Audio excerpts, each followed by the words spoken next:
Hi Aquarius, welcome to your November 2022 Taroscope with me, Raphael from Reydiant Reality. It's an absolute pleasure to have you. Thank you so much for being here. Thank you so much for joining me.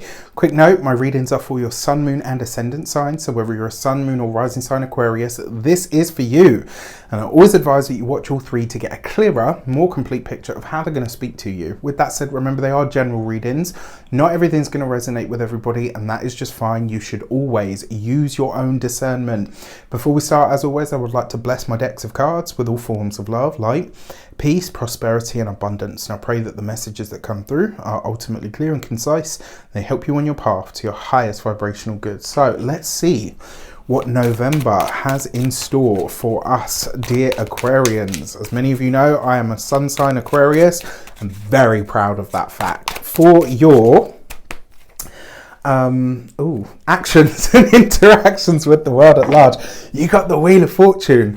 Whatever you're doing this month, Aquarius, you've got the cosmic green light, you've got the go ahead, and you have things working out in your favor. And I gotta say, it looks like a lot of you are making a decision this month where you're changing a direction. So maybe you were going in one way and it's like, okay, this has changed now, so I'm going to go in another. What I really love most about this though is that whatever you decide to do, you are supported. Remember, the Wheel of Fortune is a change in your luck. This is where things are going to start to improve for you, and it's also a moment at which you're going to start to see and understand that the universe really does have your back, that things are going to work out in your favor. Remember, this is the lucky card. Out of all of the cards in the deck, there is probably maybe the star card, which is Aquarius ruled. Right, but this is the luck card. This is the ultimate luck card. And whenever this card shows up, it basically says whatever has been challenging up until this point is about to shift or change. And because this is in your actions and options, it's almost like you're saying, you know what?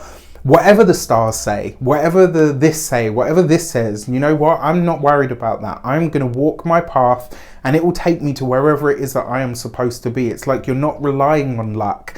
And because you're not relying on it, it will show up for you. That tends to be the way that it happens. For your communications and conversations, you've got the Knight of Cups. Lots of conversation about travel this month. And with the Wheel of Fortune, look at that, right? That is a solid offer or opportunity that comes in, potentially one that is about some form of travel. It is a solid offer, and we know this because it comes with the Wheel of Fortune. So I am going to say, you just doing what you do is really what's going to create the fortune for you. What I also like about this is it's kind of like whatever is offered, you don't see it coming. You don't expect it. It's like you're just, well, you know what? It is what it is. So I'm just going to do what I can. I'm here for it. I'm so totally here for it. I love it. For your heart and half sector. Also, before we get into this, when it comes to your communications this month, it's like everything and everyone is, not all roads lead back to you, but it's like this month everybody wants a little piece of you. There's going to be a lot of interaction this month. There's going to be a lot of invites. There's a lot of stuff, connections, offers, opportunities that are showing up for you this month. And it starts with a conversation, all right? So I'm here for it. For your heart and half, you've got the Queen of Cups.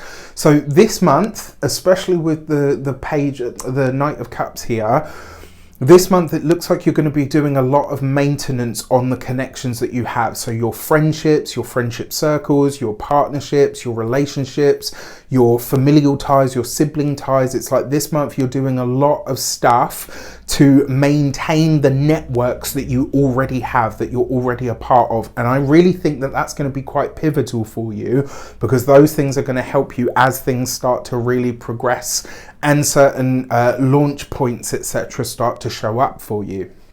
For those of you that are single, I'm going to be honest, Aquarius, if you're single this month, you could meet someone, not necessarily by accident, but maybe you kind of go into it thinking, you know what, this is just going to be fun. It is what it is. You've got no thoughts or intentions towards severity. And very quickly it develops into something serious and you're like, okay, what's happening here? I thought this was a date. You know, and now suddenly, like, we're 3 weeks in and all I can think about is you. There's, you know, it's a potential for those of you that are partnered, married or in long-term commitments. I would say this month, not only are you nourishing your connections, but you really are doing what you can to kind of, to kind of really connect with your significant other, but in a really nourishing and nurturing kind of way. I actually think for a lot of you, this could be a month where they're just warmer, more sensual, more tactile than maybe they have been in a while, which, hey, listen, don't knock it, right? And then you've got the Queen of Swords. So this combination came up earlier. So 2 queens represent sincere friends, and this is potentially a financial move of some kind that is made that really helps you get ahead or really helps you solidify your resources. The challenge that you have here is, remember, anything that comes up with the Queen of Swords, I think it was Libra as well actually that got that pairing, you've got to fight for it, all right? It's not enough just to kind of say like, oh yeah, you know, I want this. Like, you have to show up. Anything with the Queen of Swords, if you're not in your integrity, if you're not bringing that hard work, effort, and that sustained, steady sort of push, you ain't getting it, straight up. So this month, the finances can be great, and it can be a friend that really brings you potentially a solid offer. But by continuing to do what you do, and just letting that be the groove that you find yourself in, you are going to see big changes come up here. I'm so totally here for it.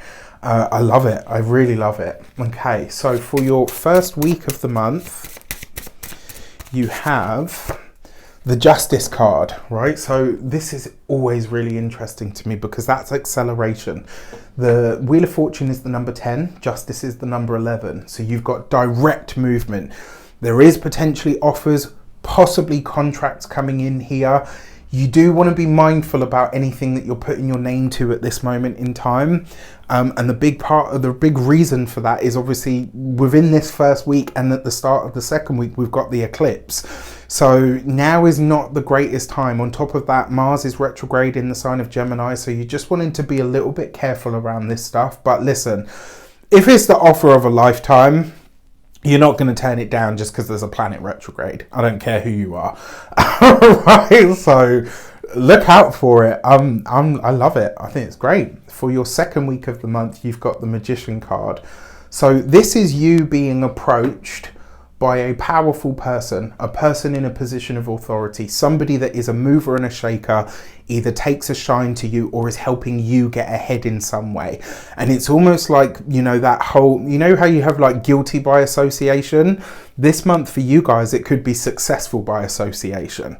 All right, so I love it. There's a really nice something being presented to you or offered to you this month, you know, in this first 2 weeks of the month at least. And it's like, it could be something that really changes your mind or your outlook, or potentially, remember what I said, you're going to have to work for it. It could change your bank balance, but you're going to have to show up for it. It's not going to be something where it's like, oh yeah, you know, the universe just chucked a load of money in your lap.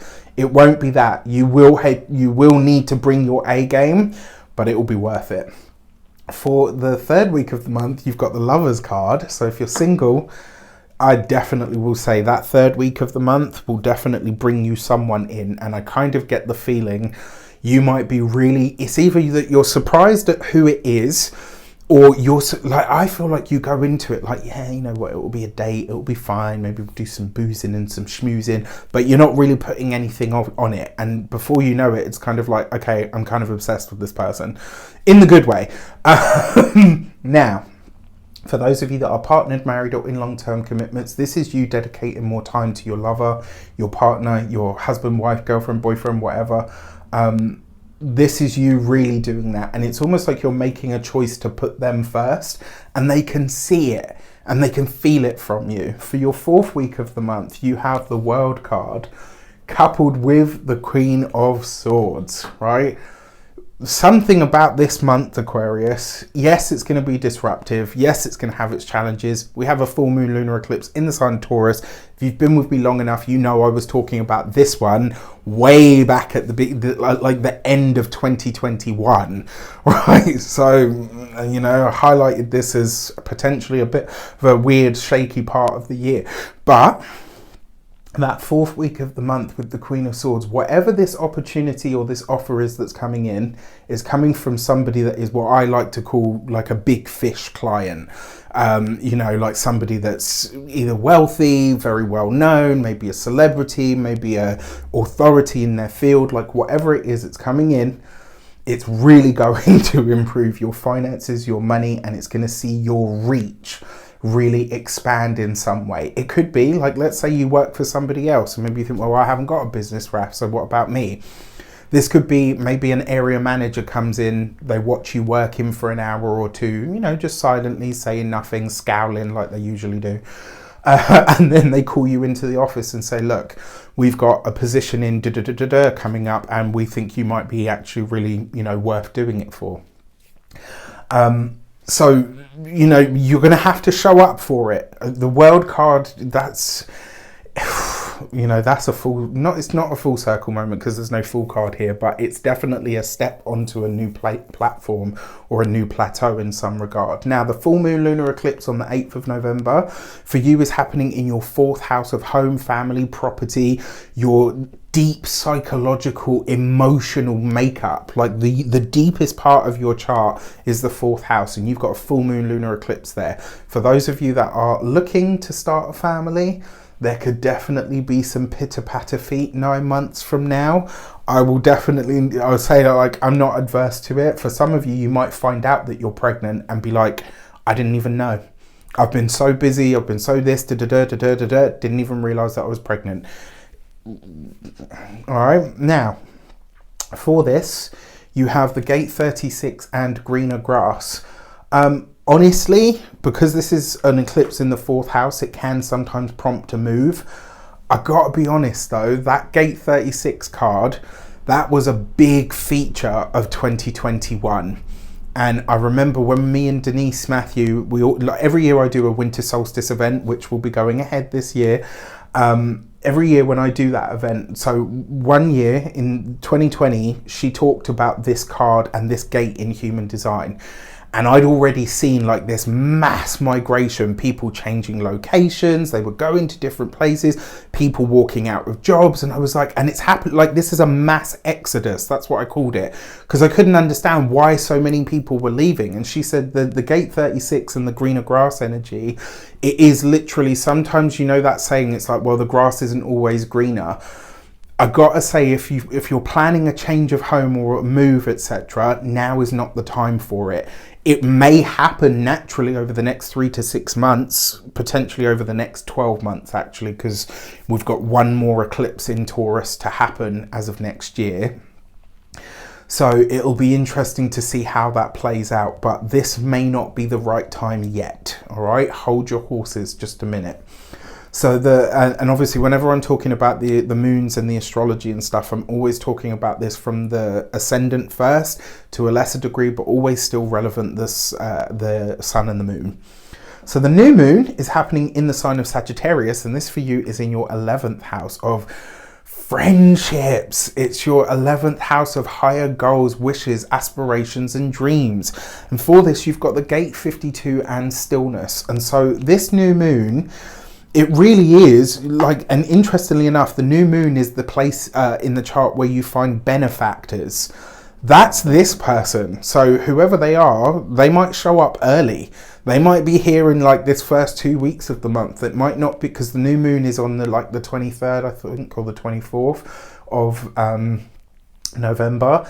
But that's the house of benefactors. It's the house of goals, wishes, dreams, that higher aspiration for your life, that visionary future, and the gains from your business or your public persona. So the money that you make from your career, basically. Take a minute on this new moon to really envision for yourself, what is the goal? Right, whether that's 10-bed mansion in Bel Air, or, you know what I mean? I'm just chucking stupid stuff out there, but you get my point. Whatever your biggest, highest goal, dream or aspiration is, set an intention for that. Whatever it is that you truly, genuinely want for your future, and not something frivolous like, oh, it'd be really nice to have a Lamborghini. What about, I want to be in a place in my life by the time I'm 45 where I only have to work because I want to rather than because I have to. Do you know what I mean? Like some really big, high aspirational goal. Maybe it's to write a best-selling book. Maybe it's to be featured on, Rolling Stones magazine, whatever it is. But it has to be something true to who you truly are and what you genuinely want for your life. Use that Sag new moon. It's a nice new moon. It's going to be a really much easier energy than all the ones that we've had up until this point. With that said, I wish you an abundance of all of that good stuff. Have a fantastic month. Let me know in the comments how it shapes up. Take care, and I'll see you soon.